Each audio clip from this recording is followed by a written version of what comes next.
भगवान विष्णु और माँ लक्ष्मी।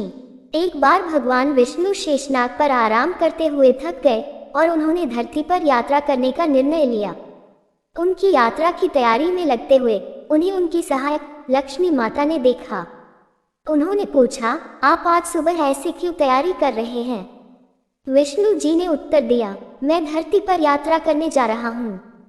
तब लक्ष्मी माता ने पूछा, क्या मैं भी आपके साथ चल सकती हूँ?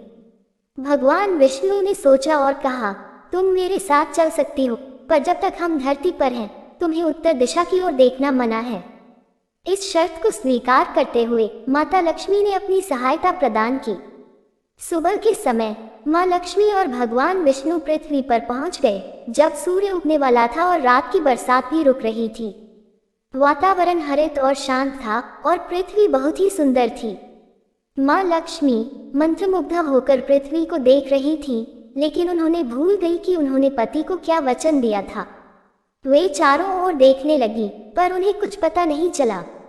उन्हें उत्तर दिशा में एक सुंदर बगीचा नजर आया, जहां से भीनी भीनी खुशबू आ रही थी और खूबसूरत फूल खिले थे।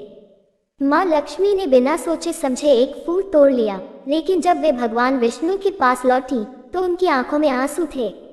भगवान विष्णु ने उन्हें याद दिलाया कि किसी से बिना पूछे कुछ नहीं लेना चाहिए और अपना वचन भी निभाना चाहिए। जब माँ लक्ष्मी को अपनी गलती का एहसास हुआ तो उन्होंने भगवान विष्णु से क्षमा मांगी। तब भगवान विष्णु ने कहा कि तुमने जो गलती की है उसकी सजा तुम्हें जरूर मिलेगी। तुमने बिना पूछे माली के खेत से फूल तोड़े हैं, ये एक तरह की चोरी है, इसलिए अब तुम 3 साल तक माली के घर नौकर बनकर काम करो, उसके बाद मैं तुम्हें वापस वैकुंठ बुला लूंगा। माँ लक्ष्मी ने चुपचाप सिर झुकाकर कहा, हाँ, क्या आज कोई लक्ष्मी थी? और माँ लक्ष्मी ने एक गरीब महिला का रूप धारण किया और उस खेत के मालिक के घर गई। वो घर नहीं बल्कि एक झोपड़ी थी और मालिक का नाम गोपाल था। गोपाल की पत्नी, 2 बेटे और 3 बेटियां थीं। सभी लोग उस छोटे से खेत में काम करके किसी तरह अपना गुजारा करते थे। माँ लक्ष्मी जब एक साधारण और गरीब महिला का वेश धारण करके गोपाल की झोपड़ी में गई तो गोपाल ने पूछा, बहन, तुम कौन हो और इस समय तुम्हें क्या चाहिए? तब माँ लक्ष्मी बोली, मैं एक गरीब महिला हूँ, मेरी देखभाल करने वाला कोई नहीं है। मैंने कई दिनों से कुछ नहीं खाया है, मुझे कोई भी काम दे दो, मैं तुम्हारे घर का काम भी कर दूंगी। बस मुझे अपने घर के एक कोने में आश्रय दे दो।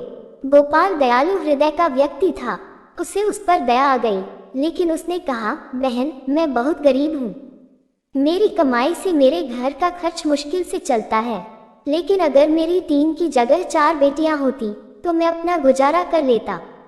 अगर तुम मेरी बेटी बनकर खुश रह सकती हो और हमारा सूखा सूखा खाना खा सकती हो तो अंदर आ जाओ बेटी।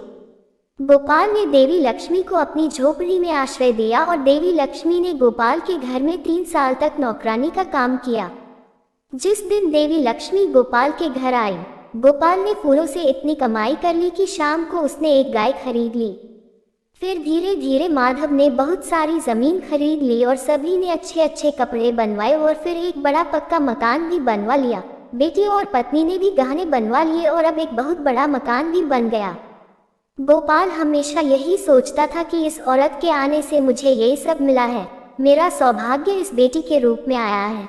और अब 25 साल बीत चुके थे, लेकिन माँ लक्ष्मी अभी भी घर में और खेतों में काम करती थी। एक दिन जब गोपाल खेतों में काम खत्म करके घर आया तो उसने अपने घर के सामने दरवाजे पर एक देवी की तरह आभूषणों से सजी एक औरत को देखा। ध्यान से देखने के बाद उसने पहचान लिया कि ये मेरी गोद ली हुई चौथी बेटी है, यानी वही औरत है, और उसने पहचान लिया कि ये माँ लक्ष्मी है।